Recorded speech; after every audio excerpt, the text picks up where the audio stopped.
ॐ तव कथामृतं तप्तजीवनं कविभिरीडितं कल्मषापहं श्रवणमङ्गलं श्रीमदाततं भुवि गृह्णन्ति ये भूरिदा जनः। श्री श्री रामकृष्ण कथामृत प्रसंग तृतीय खंड पृष्ठा 155। रामलाल और काली मंदिर जड़े ब्राह्मण कर्मचारी उभय तीनोटी गीत गाई सारिबा परे ठाकुरे ईश्वर लाभर उपाय संबंध कहते। बाघ जेपरी जीवजंतु को खाईदिए सेहीपरि ईश्वर प्रति अनुराग काम क्रोध आदि रिपु को खाईदिए। अनुराग आसिले एगुड़िक आउ रहे नहीं। गोपी मानंकर कृष्ण उपरे एही अनुराग होइथिला। अनुराग किपरि ताहा कहउछन्ति। अनुराग अंजन शास्त्रर सिद्धांत अनुरागर आवेगरे प्रत्यक्ष हुए। श्रीमती चतुर्दिग कृष्णमय देखुथिले। बद्ध जीव थरे हेले भगवान को कथा भावे नहीं। काम क्रोध प्रवृत्ति रिपुर बसीभूत एही संसारी जीव द्वारा कौनसी महत् कार्य हुए नहीं। बद्ध जीव जेपरी गटिपक भली निजर लाड़ द्वारा जाल तैयारी करिछि सेठारु बाहरिबाकु चाहे नहीं। मनुष्य काहींकि एपरी बद्ध होई मृत्यु को बरण करे। उत्तर रे ठाकुरे कहउछन्ति माया भुलाई रखे। मनुष्य नाना प्रकार हुअन्ति। साधना सिद्ध अनेक साधन भजन करी अग्रसर हुए। जेपरी कष्ट करी जमी को जल आनी फसल फड़ाइबा। कृपा सिद्ध अलगा थाकर। वृष्टि जल सहजरे फसल फड़े जल आनिबाकु हुए नहीं। भगवान को कृपारे अनायासरे सिद्धि लाभ करे ताहा किंतु जणे दुई जण। प्रश्न उठे साधना करिवार प्रयोजन कौन? समस्त को से कृपा करी सिद्धि दियंती नहीं कहीं। भगवान कौन करिवे ताहा से ही जानती। मोर कौन करणीय जानी कृपा लाभ करिवाकु हेले मते साधन भजन करिवाकु हेबो। आमे जदि सिद्धि कामना करूँ ताहले सिद्धि प्राप्ति पाई जहाँ करणीय ताहा करिवाकु हेबो। जदि से कृपा करी साधना बिना उद्धार करती ताहा तांकर इच्छा। आउ गोटे प्रकार अछि नित्य सिद्ध। सेमानंकर जन्मे जन्मे ज्ञान चैतन्य होई अछि। सेमानंकर सबु करा अछि भितरे ज्ञान भक्ति पूर्ण। केवल टिकिए समय अपेक्षा सुजोग आसिले भितरर ज्ञान भक्ति प्रकाश पाए। एमाने अवतारंक सहित आसंती। ठाकुरे कहउछन्ति गोपी मानंक किपरि अनुराग कृष्णक पई किपरि अनुराग थिला। गोपी भावर गीत शुणी शुणी से समाधिस्थ हो गले। चतुर्दिग कृष्णमय देखुछन्ति पुणी समाधिस्थ हेले। भक्त माने महाभावमय ठाकुरंकर सही रूप देखुछन्ति। समाधि भंग परे कथा कहउछन्ति। श्रीयुक्त अधर सेन केते जण बंधु को नहीं आछन्ति। ठाकुरे निज मन को मन कथा कहि जाउछन्ति। निजर मनरु प्रश्न उठुछि निजे ही ताहार उत्तर देउछन्ति। विषयी लोकंक ज्ञान थरे थरे दीपशिखा परी देखा जाए। तापरे कहउछन्ति ना ना सूर्यर गोटे किरण परी छिद्र दे जेपरी किरणटी आसुछि। विषयी लोकर ईश्वरंक नाम करिबा सेथिरे अनुराग नाही। बिना अनुरागरे विषयी माने ईश्वरंक नाम करती। ईश्वर वस्तु संबंधरे कौनसी धारणा नाही, अनुभव नाही। साधनारे कौनसी रोक नाही अर्थात जर नहीं। जीव कर्म अनुसार फल भोग करिवो। ठाकुरे गोटे गीत गाउछन्ति दश कहार नुहे गमा मु सखा तो सलिड़े बुड़ी मरे श्यामा। मोर कर्मफल मु ही भोग करुछि। ठाकुरे ଏହା ପରେ कहउछन्ति मु और मोर अज्ञान एही जे आम मानंकर मु मोर बोध ଏହା ही सर्व दुखर कारण। वास्तविक जदि मूर गंडीटी को भांगी दिया जाए ताहले मु केउठारे हेले मिलिबो नाही। एकमात्र से ही अछंती। एही अनित्य वस्तुर पश्चातरे से रहिछंती। विचार करी देखिबाकू गले मु शरीर ना हाड़ ना मांस ना अन्य किछि। ए सबु किछि ही नुहे। मोर कौनसी उपाधि नाही। उपाधि हेउछि विशेष रूप जहा द्वारा तांकोठारू आमे निजको पृथक करिछु। देह मन इंद्रियर धर्म आत्मारे आरोपित हेउछि। मु स्थूल ना कृश ଏହି ସ୍ଥୂଳତା କୃଶତା ହେଉଛି ଦେହର ଧର୍ମ, ଆତ୍ମାରେ ଆରୋପିତ ହେଲା। କହୁଛି ମୁଁ ଅର୍ଥାତ୍ ଆତ୍ମା ସ୍ଥୂଳ ବା କୃଶ ଇତ୍ୟାଦି। ସେହିପରି ଇନ୍ଦ୍ରିୟର ଧର୍ମ, ମନର ଧର୍ମ ଆତ୍ମାରେ ଆରୋପିତ ହେଉଛି।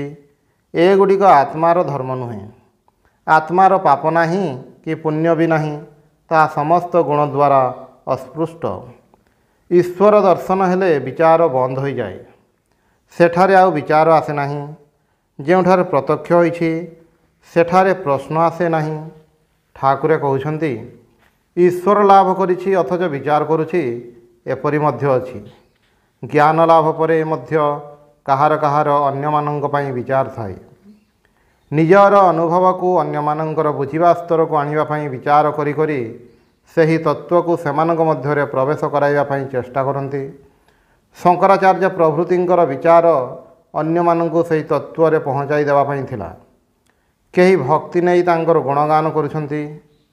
ଈଶ୍ୱର ଲାଭ ପରେ ବି ତାଙ୍କୁ ଆସ୍ୱାଦନ କରିବା ପାଇଁ ନାମ ଗୁଣଗାନ କରୁଛନ୍ତି। ଏହିସବୁ ଉପଲବ୍ଧିର ପ୍ରକାଶ ଯଦି ନଥାଏ, ତାହେଲେ ସାଧାରଣ ଲୋକଙ୍କ ପକ୍ଷରେ ତାଙ୍କୁ ଜାଣିବା ପାଇଁ କୌଣସି ଉପାୟ ରହେ ନାହିଁ। ସେମାନଙ୍କ ଅନ୍ତରର ଆନନ୍ଦର ବାହ୍ୟ ପ୍ରକାଶ ଯଦି ନଥାନ୍ତା, ତାହେଲେ ମନୁଷ୍ୟ ସେହି ଆନନ୍ଦର ଅନୁମାନ ମଧ୍ୟ କରିପାରନ୍ତା ନାହିଁ।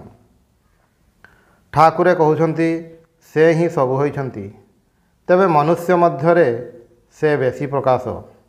ମନୁଷ୍ୟ ମଧ୍ୟରେ ଚୈତନ୍ୟର ଖୁବ୍ ସ୍ପଷ୍ଟ ଅଭିବ୍ୟକ୍ତି ରହିଛି।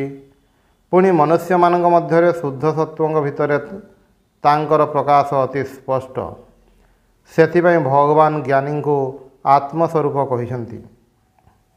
ଅଧର ସେନ ତାଙ୍କ ବନ୍ଧୁ ଶାରଦାଚରଣଙ୍କୁ ସାଙ୍ଗରେ ନେଇ ଆସିଛନ୍ତି। ବନ୍ଧୁର ପୁଅ ମରିଯାଇଛି। ଠାକୁରଙ୍କ ନିକଟରେ ସେ ପୁତ୍ର ଶୋକର କଥା ନିବେଦନ କଲେ। ଠାକୁରେ ନିଜ ମନରେ ଗୀତ ଗାଉଛନ୍ତି, ଜୀବ ସାଜ ସମରେ ରଣ ବେଶେ କାଳ ପ୍ରବେଶେ ତୋର ଘରେ। ଏହି ସଂସାର ଯୁଦ୍ଧକ୍ଷେତ୍ର, ଯୋଦ୍ଧା ରୂପରେ କାଳ ଆସିଛି, ତା ସଙ୍ଗରେ ଯୁଦ୍ଧ କରିବାକୁ ହେବ। ମୃତ୍ୟୁ ନିଶ୍ଚିତ, କିନ୍ତୁ ତାକୁ ଭୁଲି ରହିଥାଉ ବୋଲି ସେ ଯେତେବେଳେ ଆସେ, ତା ବିରୁଦ୍ଧରେ ସାହସର ସହିତ ଠିଆ ହେବା ପାଇଁ କ୍ଷମତା ଆମମାନଙ୍କର ନଥାଏ। ଜ୍ଞାନ ଭକ୍ତି ସାହାଯ୍ୟରେ ନିଜକୁ ଦୃଢ଼ କରିବାକୁ ହେବ। ନିଜର ସ୍ୱରୂପ ଜାଣି ମୃତ୍ୟୁକୁ ଅତିକ୍ରମ କରିବାକୁ ହେବ। ଏହା ଛଡ଼ା ପଥ ନାହିଁ। କାଳ ଘରେ ପ୍ରବେଶ କରୁଛି। ଭଗବାନଙ୍କର ନାମ ରୂପ ଅସ୍ତ୍ର ଦ୍ୱାରା ଯୁଦ୍ଧ କରିବାକୁ ହେବ।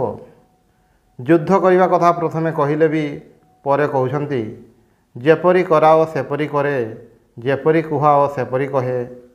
ତାଙ୍କୁ ଭାର ଦିଅ। ପୂର୍ଣ୍ଣ ଶରଣାଗତିର ବୋଧ ଥିଲେ ଯୁଦ୍ଧ କରିବାକୁ ହେବ ନାହିଁ। ମୁଁ ଯେତେ କ୍ଷଣ, ଯୁଦ୍ଧ ସେତେ କ୍ଷଣ। ଠାକୁରେ ପୁତ୍ର ଶୋକ କାତରକୁ କେବଳ ଉପଦେଶ ଦେଉନାହାନ୍ତି, ତାହାର ଦୁଃଖ ଠାକୁରଙ୍କୁ ସ୍ପର୍ଶ କରିଛି। ସେଥିପାଇଁ କହୁଛନ୍ତି, ଶୋକ ହେବ ନାହିଁ। ସେ ସହାନୁଭୂତି ସମ୍ପନ୍ନ। ସାଧାରଣ ମନୁଷ୍ୟଙ୍କ ଦୁଃଖ ତାଙ୍କୁ ସ୍ପର୍ଶ କରିଛି। ମନୁଷ୍ୟ କ'ଣ କରିବ? ତାହେଲେ କ'ଣ ଏହି ହତାଶାରେ ବୁଡ଼ି ମରିବ? ଠାକୁରେ ତାପରେ କହୁଛନ୍ତି, ଏସବୁ ଅନିତ୍ୟ। ଗୃହ, ସ୍ତ୍ରୀ, ସନ୍ତାନ 2 ଦିନ ପାଇଁ। ଜଗତର ଅନିତ୍ୟତ୍ୱ ବୋଧ ହେଲେ ଦୁଃଖ ରହେ ନାହିଁ। ଜଗତ ଶବ୍ଦର ଅର୍ଥ ଯାହା ଚାଲିଯାଏ, ନଶ୍ୱର। ଯାହା ଅବଶ୍ୟମ୍ଭାବୀ, ତା ପାଇଁ ଦୁଃଖ କରି କ'ଣ ହେବ? ଈଶ୍ୱର ସୃଷ୍ଟି, ସ୍ଥିତି, ପ୍ରଳୟ 3ଟି କାର୍ଯ୍ୟ କରୁଛନ୍ତି। ମୃତ୍ୟୁ ଅବଶ୍ୟ ଅଛି। ପ୍ରଳୟ ସମୟରେ ଯେତେବେଳେ ସବୁ ଧ୍ୱଂସ ହୋଇଯାଏ, ନୂତନ ସୃଷ୍ଟି ପାଇଁ ମା କେବଳ ସୃଷ୍ଟିର ବୀଜଗୁଡ଼ିକ ସଂଗ୍ରହ କରି ରଖନ୍ତି। ଆମେମାନେ କ୍ଷୁଦ୍ର ଗଣ୍ଡି ମଧ୍ୟରେ ଆବଦ୍ଧ। ସେଥିପାଇଁ ଗଣ୍ଡି ଭିତରର କିଛି ହରାଇଲେ ଆମେମାନେ ଅଧୀର ହୋଇଉଠୁ। ସମସ୍ତ ବିଶ୍ୱରେ କିଛି ବି ରହିବ ନାହିଁ। ଏହି ବିଶ୍ୱ ଗୋଟିଏ ଜଳର ବୁଦ୍ବୁଦ ପରି, ତାଠାରୁ ବେଶୀ ସ୍ଥାୟୀ ନୁହେଁ। ଜଳରୁ ବୁଦ୍ବୁଦ ଉଠେ, ଟିକିଏ ସମୟ ରହି ନିଃଶେଷ ହୋଇଯାଏ। ଏହି ଜଗତ ଯେପରି ଅନନ୍ତ କାଳର ଗୋଟିଏ ବୁଦ୍ବୁଦ 2 ଦିନ ପାଇଁ ଉଠିଛି, ପୁଣି ସେଥିରେ ଲୟ ହୋଇଯିବ। ଏ କଥା ଆମେ ଭାବିପାରୁନାହୁଁ। ମନୁଷ୍ୟ କାଳର ସ୍ରୋତରେ କୁଟା ପରି ଭାସି ଯାଉଛି। ତାହା ସତ୍ତ୍ୱେ ସୁଖ ସ୍ୱପ୍ନ ଦେଖୁଛି। ଅଲଗା ହୋଇଗଲେ ବି ପୁଣି ଏକ ହେବୁ, ଏହି କଳ୍ପନା ଦ୍ୱାରା ଦୁଃଖକୁ ଭୁଲିବା ପାଇଁ ଚେଷ୍ଟା କରୁଛି। କିନ୍ତୁ ଏହା ପଥ ନୁହେଁ। ଅନିତ୍ୟକୁ ଅନିତ୍ୟ ବୋଲି ମାନିନେବା ଏବଂ ବାସ୍ତବକୁ ବାସ୍ତବ ବୋଲି ମାନିନେବା, ମନକୁ ସରଳ କରିବା, ଏହା ହେଉଛି ଉପାୟ। ସମ୍ପୂର୍ଣ୍ଣ ରୂପରେ ବାସନା ତ୍ୟାଗ କରିପାରିଲେ, ମୁଁ ମୋର ବୁଦ୍ଧି ତ୍ୟାଗ କରିପାରିଲେ, ନିଜର କ୍ଷୁଦ୍ର ଗଣ୍ଡିକୁ ଭାଙ୍ଗି ଦେଇପାରିଲେ ଆଉ କୌଣସି ଦୁଃଖ ନାହିଁ। ଅନିତ୍ୟ ଜଗତ ଅନିତ୍ୟ ହିଁ ରହିବ, ମୋର ସେଥିରେ କିଛି କ୍ଷୟ କିମ୍ବା ବୃଦ୍ଧି ହେବ ନାହିଁ। ଏହି ଭାବଟି ଦୃଢ଼ କରି ଧରି ରଖି ମନୁଷ୍ୟ ଯଦି ସେହି ଭାବରେ ଆତ୍ମସ୍ଥ ହୋଇପାରେ, ତାହେଲେ ତାହାର କୌଣସି ଭୟ ନାହିଁ। ସେ ମୃତ୍ୟୁକୁ ଅତିକ୍ରମ କରେ। ସେ ନିତ୍ୟ ଶାଶ୍ୱତ ଅଜର ଅମର। ମନୁଷ୍ୟ ଯେତେବେଳେ ଜାଣିବ ଯେ ସେ ଅମର, ମୃତ୍ୟୁ ତା ଉପରେ ଆଧିପତ୍ୟ କରିପାରିବ ନାହିଁ। ତମେବ ବିଦିତ୍ୱା ଅତିମୃତ୍ୟୁଂ ମେତି ନାନ୍ୟପନ୍ଥା ବିଦ୍ୟତେ ଅୟନାୟ। ତାଙ୍କୁ ଜାଣି ମନୁଷ୍ୟ ମୃତ୍ୟୁକୁ ଅତିକ୍ରମ କରିପାରେ, ଏହା ଛଡ଼ା ଅନ୍ୟ ପଥ ନାହିଁ। ଠାକୁର ଅଧରଙ୍କ ସହିତ ତାଙ୍କ ଘରର ଉତ୍ତରର ବାରଣ୍ଡାରେ କଥା କହୁଛନ୍ତି। ଅଧରଙ୍କ ସହିତ ଠାକୁରଙ୍କର ଅଳ୍ପ ଦିନ ହେଲା କଥା ହୋଇଛି। ଏହା ହେଉଛି ଦ୍ୱିତୀୟ ଦର୍ଶନ। 1.5 ବର୍ଷ ପରେ ସେ ଶରୀର ତ୍ୟାଗ କଲେ। ଠାକୁରେ ଯେପରି ତାଙ୍କ ଭବିଷ୍ୟତ ଦେଖି ତାଙ୍କୁ ଉପଦେଶ ଦେଉଛନ୍ତି। ସଂସାର କର୍ମଭୂମି। କର୍ମ କରିବା ପାଇଁ ଏଠାକୁ ଆଗମନ ହୋଇଛି। ଯେପରି ଗାଁରେ ଘର, ବିଦେଶରେ ଯାଇ କାମ କରେ।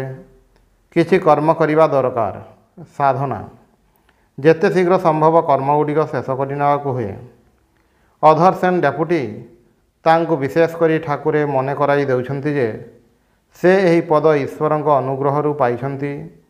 ମାନ ସମ୍ଭ୍ରମ ପାଇଁ ଆମେ ଯେପରି ଈଶ୍ୱରଙ୍କୁ ଭୁଲି ନ ଯାଉ। 2 ଦିନ ପାଇଁ ଏହି ସଂସାରକୁ ଆସିବା। ଠାକୁରେ ଏହି ଅନିତ୍ୟତ୍ୱ ଯେପରି ବିଶେଷ କରି ଅଧରଙ୍କ ମନରେ ପ୍ରବେଶ କରାଇବା ପାଇଁ କଥାଗୁଡ଼ିକ କହୁଛନ୍ତି।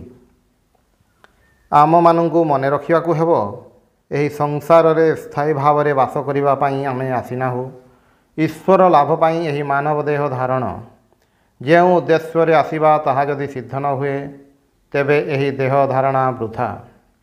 ହେଉଛି, ହେବ, କରୁଛି, କରିବି ବୋଲି ପକାଇ ରଖିଲେ ହେବ ନାହିଁ। ସାଧନା କରିବା ଏକାନ୍ତ ଦରକାର। ଏହି ଜୀବନର ଉଦ୍ଦେଶ୍ୟ ଭଗବାନ ଲାଭ, ତାହା ମନେ ରଖି ସମସ୍ତ କର୍ମ କରିବା ଦରକାର। ବଣିଆ ଯେପରି ସୁନା ତରଳାଇବା ସମୟରେ ସବୁ ପ୍ରକାର ଉପାୟ ଅବଲମ୍ବନ କରେ, ଯାହାଦ୍ୱାରା ନିଆଁ ଖୁବ୍ ତେଜ ହୋଇ ସୁନା ଶୀଘ୍ର ତରଳିବ। ତା ପୂର୍ବରୁ ସେ ତମାଖୁ ଖାଇବାର ସମୟ ମଧ୍ୟ ପାଇନାହିଁ। ଠିକ୍ ସେହିପରି ଆମମାନଙ୍କୁ ମଧ୍ୟ ପ୍ରଥମେ ଭଗବାନ ଲାଭ କରିବାକୁ ହେବ। ଠାକୁରେ ଅନ୍ୟତ୍ର କହିଛନ୍ତି, ଗୋଟିଏ ଘରେ ସୁନା ଅଛି, ମଝିରେ ଗୋଟିଏ କାନ୍ଥର ବ୍ୟବଧାନ। ଯିଏ ଚୋର, ସେ କ'ଣ ନିଶ୍ଚିନ୍ତରେ ବସି ରହିବ, ନା ପ୍ରାଣପଣେ ଚେଷ୍ଟା କରିବ କିପରି କାନ୍ଥ ଭାଙ୍ଗି ସେହି ସୁନା ନେଇଯାଇପାରେ। ଆମେମାନେ ଏହି ମାନବ ଦେହ ପାଇ ତାଙ୍କ ଚିନ୍ତା କରିବାର ସୁଯୋଗ ଯେତେବେଳେ ପାଇଛେ, ଯଥାସାଧ୍ୟ ଏହାର ସଦ୍ବ୍ୟବହାର କରିବାକୁ ହେବ।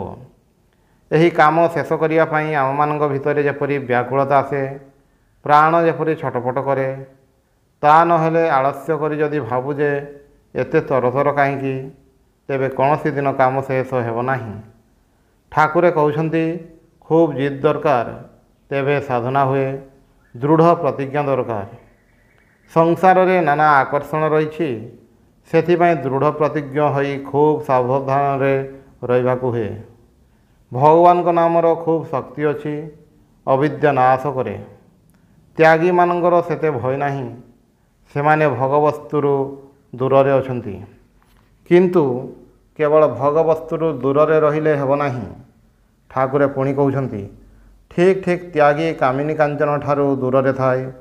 ସେଥିପାଇଁ ସାଧନା ଥିଲେ ସର୍ବଦା ଈଶ୍ୱରଙ୍କ ଠାରେ ମନେ ରଖିପାରେ। ସାଧନା ଥିଲେ କଥାଟି ମନେ ରଖିବାକୁ ହେବ। ଅନେକ ସମୟରେ ଜଣ ଜଣଙ୍କର ଜୀବନ ଦେଖାଯାଏ, ଖୁବ୍ ଯେ ଭୋଗ ମଧ୍ୟରେ ଅଛି ତାହା ନୁହେଁ, କିନ୍ତୁ ଜୀବନ ଯେପରି ଅର୍ଥହୀନ, ଗତାନୁଗତିକ ଭାବରେ ଚାଲିଯାଉଛି। ଏଥିରେ ତ୍ୟାଗର ଯେଉଁ ଫଳ ତାହା ଲାଭ ହେଉନାହିଁ। ସୁତରାଂ ସାଧନା ରହିବା ନିହାତି ଦରକାର। କେବଳ ତ୍ୟାଗ ମନୁଷ୍ୟକୁ ସିଦ୍ଧିପ୍ରାପ୍ତ କରାଇପାରେ ନାହିଁ। ତ୍ୟାଗ ଉପାୟ ମାତ୍ର, ଉଦ୍ଦେଶ୍ୟ ନୁହେଁ। ଏହି ଉପାୟ ଅବଲମ୍ବନ କରି ଈଶ୍ୱରଙ୍କ ଠାରେ ମନେ ରଖିବାକୁ ହେବ। ଯେଉଁ ତ୍ୟାଗ ମନକୁ ଭଗବାନଙ୍କ ଆଡ଼କୁ ନେଇଯିବାରେ ସାହାଯ୍ୟ ନ କରେ, ତାହାର କୌଣସି ସାର୍ଥକତା ନାହିଁ। ତ୍ୟାଗ ସହିତ ସାଧନାର ପ୍ରୟୋଜନ। ତ୍ୟାଗ ସହିତ ଭଗବାନଙ୍କ ପ୍ରତି ଅନୁରାଗ ବଢ଼ୁଛି କି ନାହିଁ ଦେଖିବାକୁ ହେବ, ନହେଲେ କେବଳ ତ୍ୟାଗ ଅର୍ଥହୀନ।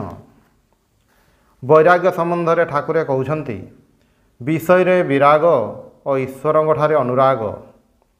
ନାନା କାରଣରୁ ବିଷୟରେ ବିତୃଷ୍ଣା ଆସେ। ଆଘାତ ଖାଇ ଅଥବା ଭୋଗର ବସ୍ତୁ ଆମର ପ୍ରାପ୍ତ ଶକ୍ତିର ବାହାରେ ବୋଲି ଅନେକ ସମୟରେ ଆମେ ତାହାଠାରୁ ଦୂରରେ ରହୁ।